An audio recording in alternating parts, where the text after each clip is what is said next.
প্রিয় শিক্ষার্থী বন্ধুরা, আসসালামু আলাইকুম। আশা করি সবাই ভালো আছেন। আজ আমরা অ্যাকাউন্টিং 4th ইয়ারের অ্যাডভান্স অ্যাকাউন্টিং পার্ট 2 বই থেকে নন প্রফিট অর্গানাইজেশনের একটি অঙ্ক সমাধান করার চেষ্টা করব। এটা সি পার্টের অঙ্ক। তা আমরা যদি অঙ্কটার দিকে তাকাই দেখব যে এটা ন্যাশনাল ইউনিভার্সিটি বিবি অনার্স 2013 সালে এসেছে। এই অঙ্কটা করার আগে আমাদের প্রথম ক্লাসটা অবশ্যই করে আসবেন, কারণ প্রথম ক্লাসে রুলস অ্যান্ড রেগুলেশন সম্পর্কে আলোচনা করা আছে এবং ডেসক্রিপশন বক্সে অবশ্যই লিঙ্ক দেওয়া থাকবে। প্রথম ক্লাসটা দেখে আসবেন। এটা আমাদের দ্বিতীয় ক্লাস। তো আমরা যদি শুরু থেকে অঙ্কটা পড়ার চেষ্টা করি, বলছে from the following receipt and payment account. এখানে একটা রিসিপ্ট অ্যান্ড পেমেন্ট অ্যাকাউন্ট আছে, মানে কি কি আমি পাইছি এবং কি কি আমি দিছি। কুমিল্লা ক্লাব, এখানে কুমিল্লা ক্লাবের হচ্ছে তথ্য দেওয়া আছে। Prepare and income and expenditure account, এখানে আয় ব্যয় হিসাব করতে বলা হয়েছে for the year ended 31 December এবং 2012 balance sheet on that date, এবং ওই ডেটের একটা ব্যালেন্স শিট করতে বলা হয়েছে। তাহলে আমরা এই অঙ্কে কি পাইছি? আমাদের পাইছি হচ্ছে একটা রিসিপ্ট অ্যান্ড পেমেন্ট অ্যাকাউন্ট দেওয়া আছে, মানে কি কি আমি পাইছি এবং কি কি আমি খরচ করছি, এবং আর কি দেওয়া আছে? আর দেওয়া আছে আমাদের কিছু সমন্বয় দেওয়া আছে, এবং এখান থেকে করতে বলা হয়েছে ইনকাম অ্যান্ড এক্সপেন্ডিচার অ্যাকাউন্ট, মানে আয় ব্যয় হিসাব, এবং একটা ব্যালেন্স শিট করতে বলা হয়েছে। এই অঙ্কে ইনকাম অ্যান্ড এক্সপেন্ডিচার অ্যাকাউন্ট এবং ব্যালেন্স শিটই করতে বলে। তো আমরা দেরি না করে চলেন অঙ্কে চলে যাই। তো সমন্বয়গুলো অঙ্কের সাথে সাথে পড়বো আপনাদের সুবিধার্থে। তো এই অঙ্ক করার ক্ষেত্রে আমাদের প্রথমেই হচ্ছে একটা ওপেনিং ক্যাপিটাল ফান্ড নির্ণয় করতে হবে, মানে বিগত বছরের যে হিসাবগুলো আছে এ নিয়ে একটা ওপেনিং ক্যাপিটাল ফান্ড নির্ণয় করতে হবে। তাহলে আমরা একটা ছক কাটলাম যে Comilla club statement of opening capital fund.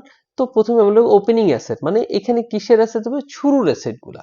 আমাদের অঙ্ক কোন সালের? অঙ্ক হচ্ছে 12 সালের। তো এইখানে যাবে হচ্ছে 11 সালের 31শে ডিসেম্বর অথবা পহেলা জানুয়ারি 2012 সালের এন্ট্রিগুলো এখানে আমাদের যাবে, অন্য কিছু যাবে না। তো আমরা যদি দেখি যে এই যে রিসিপ্ট অ্যান্ড পেমেন্ট অ্যাকাউন্ট, এটা 2012 সালের। এখানে ব্যালেন্স বিডি আছে, মানে কি? ব্যালেন্স বিডি মানে হচ্ছে বছরের শুরুর ব্যালেন্স কত টাকা? 1410 টাকা। তো বছরের শুরুর ব্যালেন্স মানে তো পহেলা জানুয়ারি 2012 ব্যালেন্স। তো আমরা বলছি কি বিগত বছরের সবগুলো নিয়ে আমরা একটা ওপেনিং ক্যাপিটাল ফান্ড নির্ণয় করব। বিগত বছর বলতে কি বোঝায়? 31 ডিসেম্বর 2011 অথবা 1 জানুয়ারি 2012। তাহলে আমরা যদি দেখি যে এটা ব্যালেন্স বিডি আছে, তাহলে এটা অবশ্যই 1 জানুয়ারি 2012। তাহলে আমরা ক্যাশ নিলাম এখানে কত? 1410 টাকা। এখানে 1410 টাকা ছিল, সেটি আমরা নিয়েছি।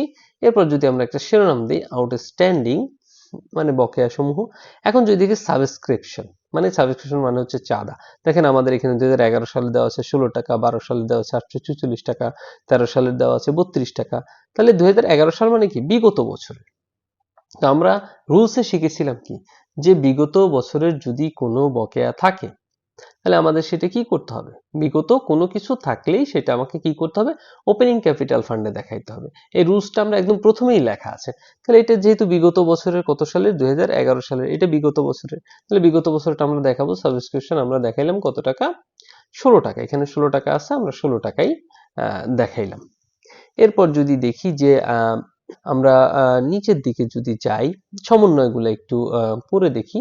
2 নম্বর সমন্বয়টা যদি পড়ি, স্টক অফ স্টেশনারি 31 ডিসেম্বর 2011। তাহলে আমি বলেছিলাম কি 31 ডিসেম্বর 2011 হোক অথবা 1 জানুয়ারি 2012 হোক, সেটা বলতেই বিগত বোঝায়। তাহলে এটা 31 ডিসেম্বর 2011 মানে বিগত বছরের। তাহলে স্টক হচ্ছে বিগত বছরের, তো স্টক একটা সম্পদ। তাহলে আমরা এটা কি করতে হবে? ওপেনিং ক্যাপিটাল ফান্ডে দেখাইতে হবে। তাহলে আমরা দেখাই যে স্টক অফ স্টেশনারি কত টাকা? 20 টাকা। এই যে আমরা দেখালাম স্টক অফ স্টেশনারি কত টাকা? 20 টাকা। এরপর যদি আমরা দেখি সি নাম্বারটা একটু যদি পড়ে দেখি যে at 31 December 2012 rates were prepaid to the following 31st March the annual charge being 240 টাকা। এই কথাটার কিন্তু একটা মানে আছে। এটা হচ্ছে ফলোইং। ফলোইং মানে কি? আপনি প্রতি বছর দিবেন। প্রতি বছর বলতে 2011 সালে দিবেন, 2012 সালে দিবেন, 2013 সালে দিবেন। মানে আপনি যদি 2011 সালে দেন তাহলে সেটা 2012 সালে 31 মার্চ পর্যন্ত থাকবে। আবার যদি 2012 সালে দেন তাহলে সেটা 2013 সালের 31 মার্চ পর্যন্ত থাকবে। মানে আপনি যে বছরই দেন পরের বছরের 31 মার্চ পর্যন্ত। মানে কি? যদি আপনি 2011 সালে দেন তাহলে হয়ে গেল এটা বিগত অগ্রিম, আর যদি 2012 সালে দেন তাহলে এটা চলতি অগ্রিম। মানে ব্যাপারটা কি আপনারা ক্লিয়ার কিনা? আমি আবারও বুঝাচ্ছি, কারণ এটা একটু ক্রিটিক্যাল বিষয়। কারণ বলছে কি যে ফলোইং, এক মাস আর এক মাসকে কি করবে? ফলো করবে। তার মানে কি আপনি 2011 সাল 12 সালকে ফলো করবে, 12 সাল 13 সালকে ফলো করবে, এটা চলতেই থাকবে। তার মানে আপনি যদি 2011 সালে এটা অগ্রিম দেন তাহলে সেটা বিগত অগ্রিম, এবং 2012 সালে দেন তাহলে সেটা কি হবে, সেটা চলতি অগ্রিম। কিন্তু আমরা ওপেনিং ক্যাপিটাল ফান্ডে নেব শুধুমাত্র বিগত অগ্রিমটা। তাহলে এটা কত, 240 টাকা। এখন এটা 31 মার্চ, আপনারা যদি হিসাব করেন যে জানুয়ারি, ফেব্রুয়ারি, মার্চ, এটা প্রতি বছরই 3 মাসের অগ্রিম থাকবে। তাহলে 3 মাসের অগ্রিম এটা রইল, তাহলে এটা বিগত অগ্রিম। তাহলে আমরা যদি একটু হিসাব করি যে প্রিপেড রেটস বিগত অগ্রিম কয় টাকা হবে, যদি আপনারা 240-কে 4 দিয়ে ভাগ দেন, যেহেতু 3 মাসের হবে, 240-কে 12 দিয়ে ভাগ দিয়ে আমরা তাহলে 20 টাকা হয়। 3 মাসের নিলে 3 কোটি 60 টাকা হয়। আশা করি ব্যাপারটা বুঝতে পারছেন। এই 240 টাকা হচ্ছে অ্যানুয়াল চার্জ, এই যে বলছে অ্যানুয়াল চার্জ, বার্ষিক। তাই 240-কে যদি 12 দিয়ে ভাগ দিব এবং 3 দিয়ে গুণ দিব, তাহলে 60 টাকা আসে। তাহলে আমরা 60 টাকা এখানে দেখাই দিলাম। এখন যদি আমরা দেখি এই পাশে আসেন ইন্টারেস্টে, যদি বাম সাইডে আসি, ইন্টারেস্ট অন ইনভেস্টমেন্ট 5%, মানে ইন্টারেস্ট দেওয়া আছে কত, 400 টাকা অন 31 ডিসেম্বর 2011 সালে। তাহলে এই ইনভেস্টমেন্টটা করা হয়েছে বিগত বছরে, যেটা সুদ এখন দেওয়া আছে। তাহলে বিগত বছরের, আমি বলছি বিগত বছরের যদি কোনো থাকে তো সেগুলো নিতে হবে। তাহলে এই বিনিয়োগটা হচ্ছে বিগত বছরের, তাহলে বিনিয়োগটা যদি বিগত বছর হয় অবশ্যই বিনিয়োগ নিতে হবে। এখন কথা হচ্ছে এখানে তো বিনিয়োগের টাকা দেওয়া নেই, কিন্তু আমরা একটা সহজ সূত্রের মাধ্যমে এটা নির্ণয় করতে পারবো। সেটা হচ্ছে কি, সুদকে যদি সুদের হার দ্বারা আপনি ভাগ করেন, আবারও বলতেছি, সুদকে যদি সুদের হার দ্বারা ভাগ করেন তাহলে মূল বিনিয়োগের টাকা চলে আসবে। সুদকে সুদের হার, আপনি যদি মূল টাকাটা বের করতে চান তাহলে সুদকে কি করতে হবে, সুদের হার দ্বারা ভাগ করতে হবে। আবারও বলতেছি, সুদকে সুদের হার দ্বারা ভাগ করতে হবে, সুদের হার দ্বারা। তাহলে এখানে হচ্ছে সুদ কত, সুদ হচ্ছে 400 টাকা। কত টাকা, সুদ হচ্ছে 400 টাকা। আর সুদের হার কত, সুদের হার হচ্ছে 5%। তাহলে আপনারা যদি 400 টাকাকে 5% দিয়ে ভাগ দেন তাহলে আমাদের আসবে 8000 টাকা। সুদ কত, সুদ হচ্ছে 400 টাকা, আমি আবারও বুঝিয়ে দিতেছি, এবং সুদের হার হচ্ছে কত, 5%। তাহলে আপনি এই 400 টাকাকে যদি 5% দিয়ে ভাগ দেন তাহলে আপনার আসবে 8000 টাকা। তাহলে আমরা মূল বিনিয়োগের টাকা পেলাম।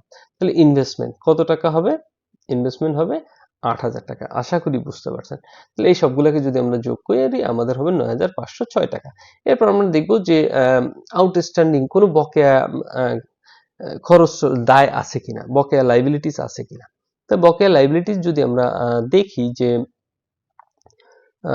সানড্রি এক্সপেন্স, এই নাম্বারটা যদি একটু পড়ি, যে সানড্রি এক্সপেন্স আউটস্ট্যান্ডিং, আউটস্ট্যান্ডিং মানে তো বকেয়া 31 ডিসেম্বর 2011, তাহলে এটা বিগত বছর। তা আমি বারবার বলতেছি যে ওপেনিং ক্যাপিটাল ফান্ড হবেই শুধু বিগত বছরের তথ্য নিয়ে, এখানে চলতি বছরের কিছু আমরা নিতে পারবো না।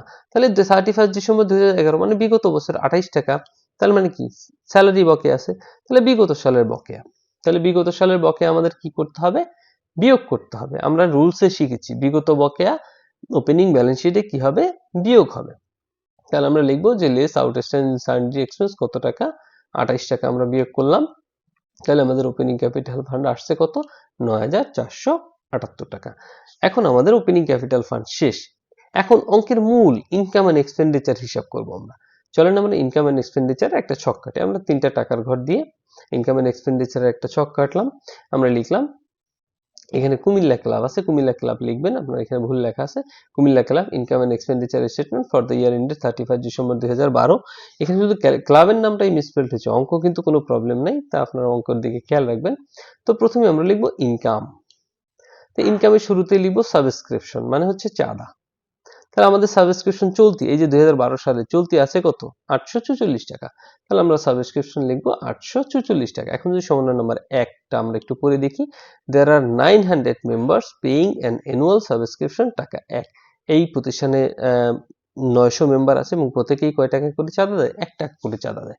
তাহলে যদি 1 টাকা করে চাঁদা দেয় তাহলে আমাদের 900 টাকা পাওয়ার কথা ছিল, কিন্তু আমি 2012 সালে পাইছি কত, 844 টাকা। তার মানে কি, আরো 900 হইতে আরো কত টাকা লাগবে, 56 টাকা লাগবে। তার মানে এই টাকাটাই আমাদের চলতি বকেয়া, মানে এই বছর বকেয়া রয়েছে। তাহলে আমরা দেব অ্যাড এরিয়ার্স, চলতি বকেয়া কত, 44 টাকা, তাহলে 900 টাকা হয়। এরপর যদি আমরা দেখি যে রিসিভ, যেহেতু আয়গুলা বাম সাইডেই থাকবে, আমরা বাম সাইডের থেকে আয়গুলো নেওয়ার চেষ্টা করি।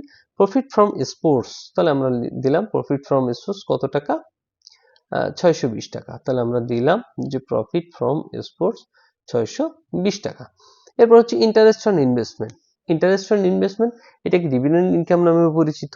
তাহলে আমরা ইন্টারেস্ট অন ইনভেস্টমেন্ট লিখতে পারেন, আবার ডিভিডেন্ড ইনকাম লিখতে পারেন। কত টাকা, 400 টাকা। ডিভিডেন্ড ইনকাম আকারে লিখছে কত টাকা, 400 টাকা। তাহলে আমাদের এখানে সমস্ত প্রকার আয় আমরা পেয়ে গেছি। তাহলে এগুলোকে যদি যোগ করি তাহলে আমাদের আসে 1920 টাকা। এখন এখান থেকে সমস্ত প্রকার ব্যয় আমরা বাদ দিব। তাহলে আমরা দিলাম লেস এক্সপেন্ডিচার, একটা শিরোনাম। তাহলে ব্যয়গুলো আমরা কোথায় করেছি, পেমেন্ট সাইডে করেছি। তাহলে পেমেন্ট সাইডটা আমরা একটু দেখি, স্যালারিজ কত টাকা, 832 টাকা। তাহলে আমরা এখানে শুরুতেই স্যালারিজ নিলাম কত, 832 টাকা। এরপর আছে স্টেশনারিজ, এটা তো নতুন কিনছি আমরা। তাহলে স্টেশনারিজ এর কত টাকা দিয়ে কিনছি, স্টেশনারিজ হচ্ছে 160 টাকা দিয়ে কিনছি। তাহলে আমরা লিখলাম স্টেশনারিজ 160। এখন স্টেশনারিজ এর ব্যাপারটা দেখেন, যেখানে বিগত সালের একটা ছিল সেটা 20 টাকা এবং চলতি বছরের কটা 36 টাকা। তাহলে আমরা বলেছিলাম কি, একটা হচ্ছে বিগত, একটা হচ্ছে কি চলতি। তাহলে এটা হচ্ছে বিগত অগ্রিম, এটা হচ্ছে চলতি অগ্রিম। মানে স্টেশনারি আসলে বছরের শুরুটা যেটা থাকে সেটাকে আমরা বিগত অগ্রিম হিসেবে বিবেচিত করি এবং চলতি বছর যেটা থাকে সেটা চলতি অগ্রিম হিসেবে বিবেচিত করি। তাহলে আমরা বলেছিলাম যে বছরের শুরুতে, আপনি এইভাবে না বুঝে আপনাকে আরো সহজভাবে আমি বুঝাই, সেটা হচ্ছে কি, বছরের শুরুতে আপনার ছিল 20 টাকা, আপনি সারা বছর ধরে কিনেছেন হচ্ছে 160 টাকা। তাহলে 160 আর 20 কত হয়, আপনার কাছে 180 টাকার আছে, ঠিক আছে। এবং বছরের শেষে আপনি দেখলেন যে আপনার কাছে 36 টাকার অবশিষ্ট আছে।